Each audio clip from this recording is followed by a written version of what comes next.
வணக்கம் மக்களே! எல்லாரும் எப்படி இருக்கீங்க? எல்லாரும் நல்லா இருக்கீங்கன்னு நம்புறேன். பிக் பாஸ் பார்க்குறதுக்கு ரெடியா இருப்பீங்க.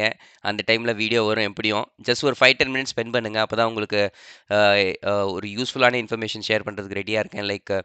நம்ம வந்து 2, 3 வீடியோஸா பார்த்துருந்தோம். லாஸ்ட் 2, 3 வீடியோஸ்ல எப்படிலாம் இன்வெஸ்ட்மென்ட் அவென்யூஸ் இருக்கு. எதெல்லாம் இன்வெஸ்ட் பண்ணலாம், எவ்வளோலாம் அலோகேஷன் பண்ணலாம் அப்படிங்கிறத பார்த்துருந்தோம். ஸோ அத தொடர்ந்து கோல்ட ஒரு சப்ஜெக்ட்டா எடுத்து, அந்த கோல்டுல என்னென்ன ட்ரெடிஷனல் வே ஆஃப் இன்வெஸ்ட்மென்ட் இருக்கு. அத தொடர்ந்து என்ன மாடர்ன் வே ஆஃப் இன்வெஸ்ட்மெண்ட் இருக்குது, என்ன ஆப்ஷன்ஸ் இருக்குது, நமக்கு ஒரு ரிஸ்க் இல்லாமல் நம்மளால் கோல்டு அக்யூமுலேட் பண்ண முடியுமா அப்படிங்கிற ஆப்ஷன்ஸ் இருக்குது. நிறைய ஆப்ஷன்ஸ் இருக்கிறதுனால அதை பற்றி எக்ஸ்பிளைன் பண்ணலாம் அப்படிங்கிற வீடியோ தான் இன்றைக்கி எடுக்கலான்ட்டு.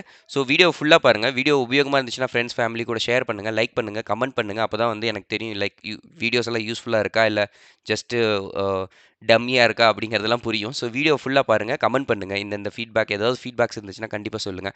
ஸோ வீடியோக்குள்ளே குயிக்காக போகிறதுக்கு முன்னாடி கோல்டு என்னென்ன மெத்தடில் வாங்கலாம் அப்படிங்கிற ஒரு லிஸ்ட் டவுன் பண்ணலாம். ஃபஸ்ட்டு ட்ரெடிஷ்னல் வே. ட்ரெடிஷ்னலாக நம்ம வந்து கோல்டு தான் அதிகமாக வாங்குறது நம்ம இந்தியன் ஃபேமிலிஸாக தான் இருக்கும். காயினும் பார்ஸும் ட்ரெடிஷ்னலாக வாங்குகிறோம். இதெல்லாம் வந்து modern method gold bees, exchange traded funds, mutual funds, sovereign gold bond எல்லாமே வந்து ட்ரெடிஷ்னலாக இல்லாமல் ஜஸ்ட் கொஞ்சம் ட்ரெடிஷ்னலை விலகி மாடர்ன் வே ஆஃப் இன்வெஸ்ட்மெண்ட். ஓகேங்களா?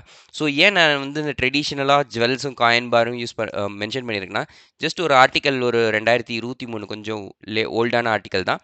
ஸோ அந்த ஆர்டிக்கலில் ஒரு இன்ஃபர்மேஷன் பார்த்தேன். இங்கே பார்த்தீங்கன்னா 21,000 டன் ஆஃப் கோல்டு வந்து இந்தியன் ஹவுஸ் ஹோல்ஸில் இருக்குது. அது வந்து எதை விட அதிகம்னா வேர்ல்டு பேங்க் ரிசர்வ் விட அதிகம். வேர்ல்டு பேங்கோடைய ரிசர்வை விட இந்தியன் ஹவுஸ் ஹோல்ஸ்ட 21,000 டன்ஸ் அதை விட அதிகமாக இருக்குது. ஸோ வேர்ல்டு பேங்க்கை விட நம்ம தான் அதிகமாக வச்சுருக்கோம். ஸோ ஏன்னு பார்த்துக்கிட்டிங்கன்னா, அது வந்து ஒரு நல்ல சாலிடான இன்வெஸ்ட்மெண்ட் கமோடிட்டியாக இருந்தது அந்த காலத்தில். ஓகே, அகெயின் லாங் டேர்மில் ப்ரீவியஸ் ஜென்ரேஷனை பார்த்துக்கிட்டிங்கன்னா, என்ன ஒரு விசேஷமாக இருந்தாலும் சரி, என்ன ஒரு ஃபங்க்ஷனாக இருந்தாலும் ஃபஸ்ட்டு போய் காசை எதில் போடுவாங்கன்னா கோல்டில் தான் போடுவாங்க. ஏன்னா அது அப்போ வந்து அந்த கோல்டு தான் ஒரு ஸ்டேபிளான க்ரோத் கொடுத்துச்சே தவிர மற்றபடி அவேர்னஸ் இல்லை. ஸ்டாக் மார்க்கெட்னா என்ன, மற்ற அவென்யூஸ் கோல்டு இல்லைனா லேண்டு தான் வாங்குவோம். ஸோ கோல்டு லேண்டை விட்டுட்டு மற்ற அவேர்னஸ்லாம் இல்லை. ஸ்டாக் மார்க்கெட்னா என்னன்னு தெரியாது நிறையா பேர்த்துக்கு. அப்போ வந்து இன்டர்நெட் ஃபெசிலிட்டிஸும் இல்லை. ஸோ அதெல்லாம் வந்து ஒரு ட்ராபேக்காக இருந்துச்சு அப்போதைக்கு. அதனால் மக்கள் வந்து டுவர்ட்ஸ் கோல்டு பக்கம் சாஞ்சாங்க. ஸோ ஆனால் நமக்கு இப்போ வந்து நிறைய ஆப்ஷன்ஸ் இருக்குது. நீங்கள் கோல்டே வாங்கணும் அப்படின்னு நினச்சிங்கன்னா, நானும் சொல்லுவேன் என்ன நீங்கள் ஒரு போர்ட்ஃபோலியோ உருவாக்குனீங்கனாலும் ஒரு கோல்டு ஒரு 10% இருக்கணும். இது வந்து என்னை பொறுத்த வரைக்கும் இது ஒரு ஹெட்ஜிங்கு. மார்க்கெட்டே விழுது அப்படிங்கிற பட்சத்தில் இது வந்து ஒரு நல்ல ஹெட்ஜிங்காக இருக்கும். மார்க்கெட் விழும்போது கோல்டு ஏறுறதுக்கு அதிக வாய்ப்புகள் இருக்குது. அதே மாதிரி கோல்டு அதிகமாக ஏறுறப்ப மார்க்கெட் விழுறதுக்கும் அதிக வாய்ப்புகள் இருக்குது. ஸோ இது வந்து இன்டர் ரிலேட்டட். ஸோ அதனால் என்னுடைய போர்ட்ஃபோலியோவில் ஒரு 10% கோல்டு இருக்கும். ஓகேங்களா? ஸோ அந்த கோல்டை நான் எப்படி செக்ரிகேட் பண்ணியிருக்கேன்னா, நானும் ஜுவல்ஸும் வச்சுருக்கேன், ப்ளஸ் காயினும் வச்சுருக்கேன், ப்ளஸ் கோல்டு பீஸ் இந்த மாதிரி இன்வெஸ்ட்மெண்ட் பிளாட்ஃபார்ம்ஸ்லையும் இன்வெஸ்ட் பண்ணியிருக்கேன். ஸோ நம்ம ஒரு குயிக்காக ஒரு அனாலிசிஸ் பண்ணலாம். இன்னைக்கு கோல்டு ரேட் ஒரு 5,000 வச்சுக்கோங்களேன், ஒரு ஈஸி கால்குலேஷனுக்காக சொல்கிறேன். இதுக்கு வந்து நம்ம தங்கமாக வாங்கும்போது 3% ஜிஎஸ்டி போடணும். ஓகேங்களா? 3% ஜிஎஸ்டி போடணும். செய்கூலி சேதாரம் உங்களுக்கே தெரியும். ஒவ்வொரு கடைக்கும் ஒவ்வொரு விதமான செய்கூலி சேதாரம் இருக்கும். ஒவ்வொரு நகைக்குமே வித்தியாசமாக இருக்கும். ஃபார் எக்ஸாம்பிள் ஜஸ்ட் ஒரு ஈஸி பர்பஸ்க்காக போடுறேன். 5% செய்கூலி, 5% சேதாரம். ஸோ இதை ஒரு கால்குலேஷனுக்காக போட்டிருக்கிறேன். ஓகேங்களா? ஸோ இப்போ இது வந்து எக்ஸ்ட்ராவாக நம்ம 13% கொடுக்கணும். கோல்டு ரேட்டை விட 13% கொடுக்கணும். கோல்டு ரேட் என்ன இன்றைக்கி 5,000 அந்த 5,000 ரூபாய்க்கு மேலே நான் 13% கொடுக்கணும் எக்ஸ்ட்ராவாக. அப்போ தான் நான் வந்து ஒரு கிராம் கோல்டு வாங்கணும். ஸோ அதாவது 650 ரூபா எக்ஸ்ட்ரா கொடுக்கணும். விச் மீன்ஸ் 1 கிராம் கோல்டு வந்து 5,000 தான். ஆனால் நான் எக்ஸ்ட்ராவாக கொடுக்க போகிறது 650. ஸோ அதை கால்குலேட் பண்ணும்போது 5,650 ரூபாயா வந்திருக்கு. ஓகேங்களா? அதே மாதிரி தான் காயினுக்கும் தங்கத்தோடைய ரேட்டுக்கு வித்தியாசம் வராது. ஜஸ்ட் 3,000 தான். காயினுக்கு பாருக்கு வந்து ஜிஎஸ்டி கண்டிப்பாக அப்ளிகபிள். அது ஒன்று இருக்குது. பட் செய்கூலி சேதாரம் 0. ஓகேங்களா? இதிலலாம் எந்த பர்சன்டேஜுமே இல்லை. ஸோ அதனால் இது வந்து 3% தான் டோட்டலு. அதே மாதிரி இவனை கால்குலேட் பண்ணிங்கன்னா இங்கே 13% வர மாட்டாங்க. ஜஸ்ட் 3% போட்டிங்கன்னா 150 ரூபா. ஸோ இவனு வந்து 5,150 ரூபா. ஸோ இவங்க 2 பேர்த்த கம்பேர் பண்ணும்போது நமக்கு காயின் பெட்ரு. கரெக்டுங்களா? ஏன்னு சொல்கிறேன்னா, ஜஸ்ட் காயின் வாங்கினா 5,150 ரூபா இருந்தால் போதும், நான் 1 கிராம் காயின் வாங்க முடியும். ஆனால் நான் ஒரு ஜுவல் வாங்கணும்னா 1 கிராம் ஜுவல் வாங்குறதுக்கு நான் 5,650 ரூபா கொடுக்கணும். விச் இஸ் 13% அதிகமாக கொடுக்குறோம் ஆல்ரெடி. கோல்டுக்கு மேலே 13%. ஏன்னா இந்த காசு நமக்கு திருப்பி வரப்போகிறது இல்லை. நீங்க இந்த நகையை கொண்டு போய் வித்தீங்கன்னா, இந்த 13%க்கு சம்மந்தமே இல்ல. இந்த அன்னைக்குண்டான கோல்ட் ரேட் எவ்வளவோ, அதுல வந்து பிடிப்பு போக, ஜிஎஸ்டி போக தருவாங்க. ஜிஎஸ்டி திருப்பியும் குடுக்கணும் நம்ம. பை பண்ணாலும் சரி, செல் பண்ணாலும் சரி ஜிஎஸ்டி குடுக்குறோம். அதுதான் வந்து ஒரு rule. Indian government rule. So அத விட்டுறலாம். நம்ம coming back to the topic right. Like இப்ப வந்து அடுத்த அவென்யூஸ் லைக் இது 2ம் எனக்கு வேணாம்ப்பா. சரி நான் இதுவரைக்கும் வாங்குனது வந்து ஜுவல்ஸாவும், காயினாவும், பாராவும் வாங்கியிருக்கேன். இதுக்கு மேல என்ன பண்ணலாம் அப்படின்னு நீங்க என்ன கேட்டீங்கன்னா, என்னுடைய ஆப்ஷன் வந்து கோல்டு பீஸ் இல்லைன்னா மியூச்சுவல் ஃபண்ட். ஓகேங்களா? ஸோ கோல்டு பீஸ் இது 3மே ஸ்டாக் மார்க்கெட் ரிலேட்டட் தான்.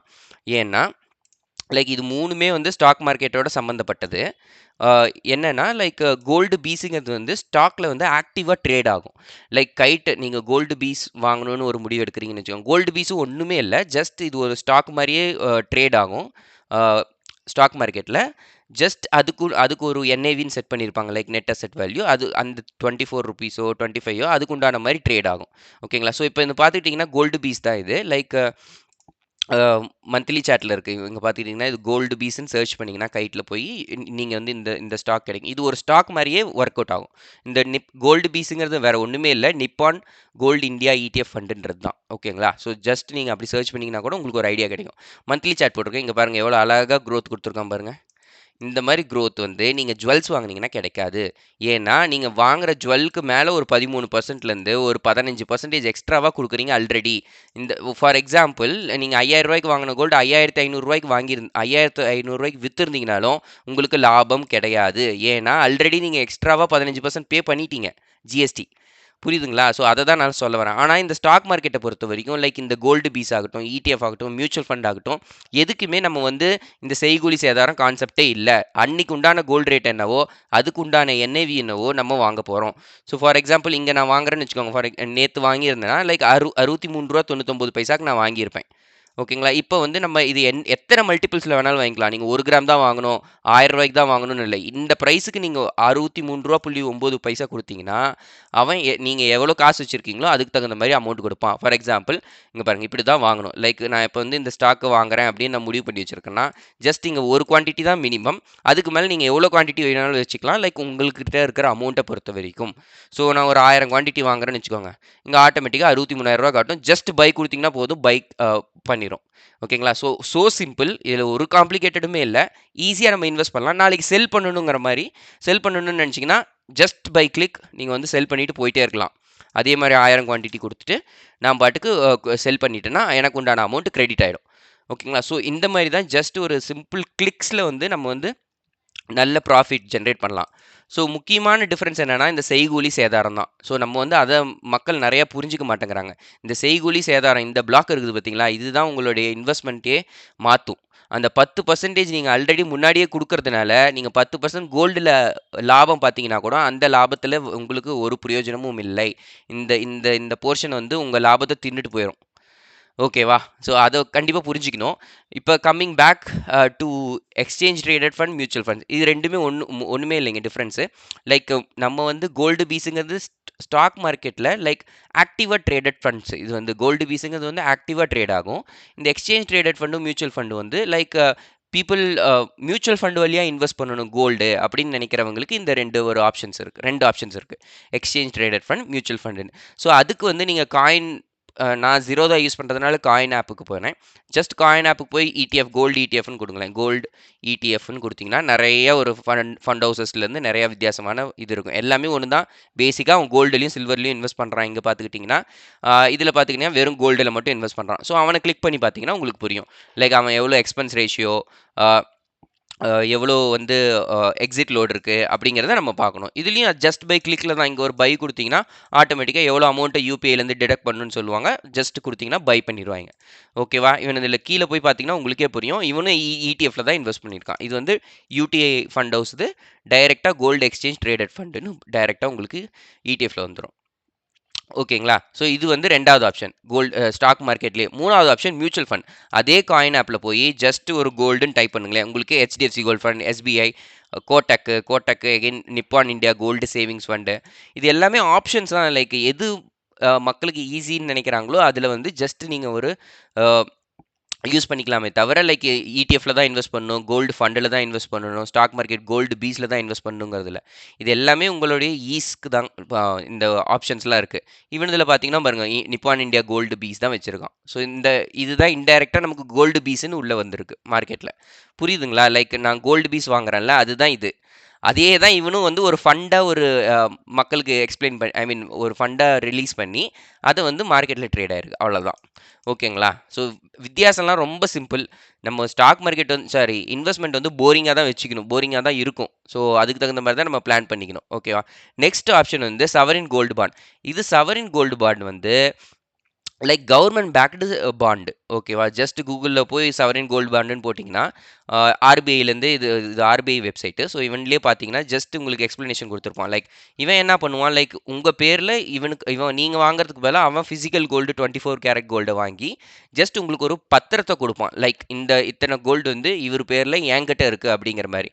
இதில் ஏதோ ரிஸ்க் இருக்கா? மார்க்கெட் போச்சுன்னா இதுலேயும் தான் இருக்குது. இங்கே பாருங்கள், there may be a risk of capital loss. பாருங்க, are there any risk in investing SGBs. எல்லாமே அதான். நாளைக்கு நீங்கள் ஜுவல் வாங்குறீங்க, 10% இறங்கிடுச்சுன்னா நீங்கள் விற்க போகும்போது உங்களுக்கு நட்டம் தானே கண்டிப்பாக. ஸோ அதே கான்செப்ட் தான். There may be market risk of capital loss if the market prices of gold declines. இது காமனான ரிஸ்க் தான். ஸோ இதை வந்து நமக்கு எந்த பிரச்சனையும் இல்லை.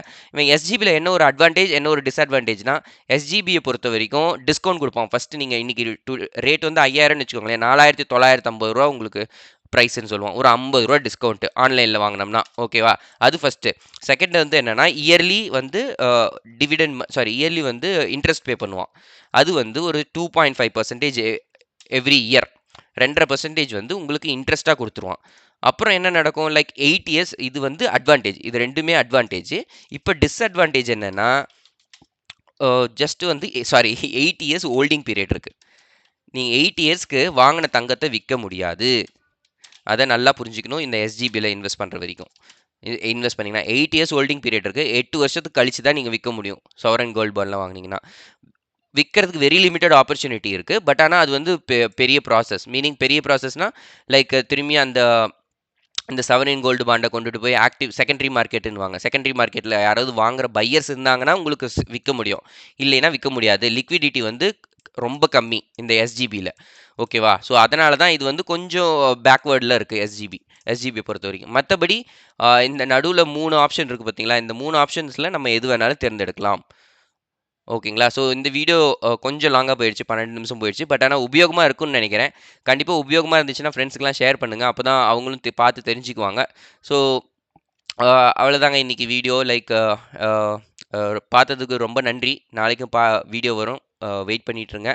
அதுக்கு முன்னாடி உங்களிடம் விடை பெறுவது உங்கள் நான். பாய்.